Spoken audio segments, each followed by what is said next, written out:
Breaking inputs coming in here. This is regarding the IL&FS crisis here, one that the government has been facing criticism from the opposition as well. The government of India now seeks National Company Law Tribunal, a nod to take over the IL&FS management. The Government Council submitted before this tribunal that this continuity of current board prejudicial to public interest. The government now seeks the suspension of the entire board.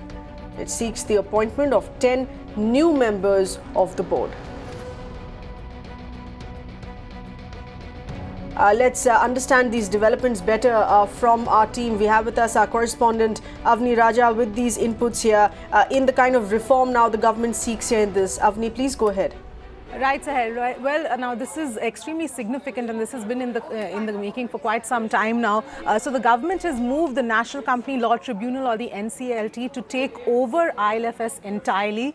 It wants to replace all the board members here and wants to appoint a separate 10 nominee board of directors who will report to the NCLT to attempt to get IL&FS out of the mess that it is currently in. And this is similar to the 2009 case of Satyam, where a similar move was made, and the government had appointed a separate board to handle the entire Satyam mess until it was finally sold out to Tech Mahindra. Now, over the last few years, just to give you a little bit of background as what's been happening, over the last few years, the company has seen a huge increase in its debt levels. It saw ratings downgrade in August. The last 2 months, both the parent company and its subsidiaries have defaulted on a number of payment obligations, and this has had a major ripple effect. Now, this is where the impact comes as far as investors are concerned, because a lot of mutual funds had exposure to several of the IL&FS companies. So those mutual funds returns have been affected as well. There's been a lot of panic as well. The recent turmoil in the stock market, this has also been one major contributing factor. So now we'll of course have to wait and watch how this pans out as far as this entire restructuring of IL&FS is concerned. Right, but Avni, given that this deals with people's investment, how people have been affected here, and the government very clearly indicating that they want to appoint a new board, which means this is going to further kickstart investigations here, and perhaps several people of the top management being grilled, being questioned in this as well. Yes, absolutely, Sahid. This is going to result in a complete overhaul and complete restructuring. But in the long run, it is going to be beneficial as far as the investors are concerned, because whichever mutual funds have exposure to these companies, remember that it is the subsidiaries of IL&FS which are listed and not the parent company itself. So all these mutual funds which have exposure to IL&FS will, of course, have to now wait and watch as to how this restructuring happens. But of course, given that there is so much at stake here, the government is going to ensure that this entire thing is taken care of in the best possible manner. Avni, please stay with us. We're also getting in further inputs from our colleague Vijay Ayer with us over the phone line. Vijay, take us through. This is a quick plan of action now that has been announced by the government, of course, after having resulted in several investors being affected, after having been slammed by the opposition here as well. This, without doubt, is about the government wanting to take some action against IL&FS in this crisis.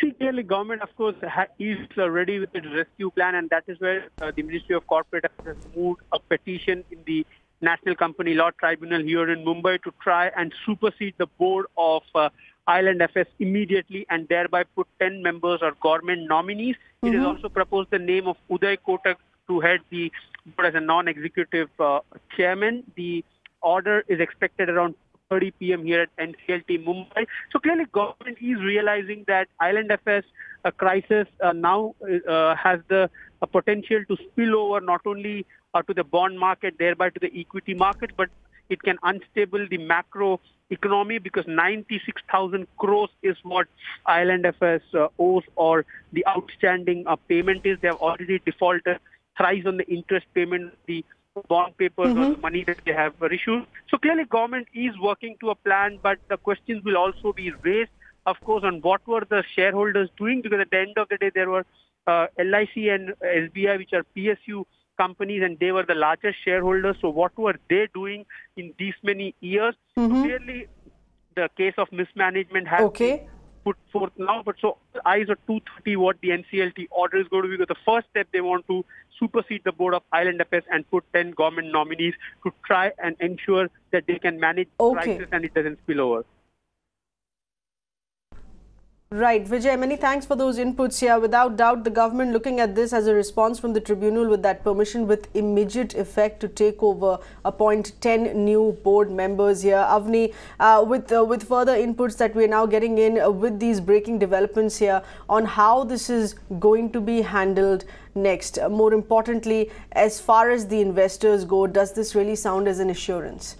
Seher, as far as investors go, the fact that the government is moving so fast and trying to get this entire mess, or at least find a way to solve this issue, it is good news for investors. But just one other point that I just wanted to mention here is that the management of IL&FS had put out a plan in terms of trying to monetize the certain assets, trying to, undergo rights issue, a plan to really pay off the debt and at least start paying off the debt at least. But obviously the government has not been convinced of their plans, and so which is why they have moved so fast and asked for this the entire board really to be replaced.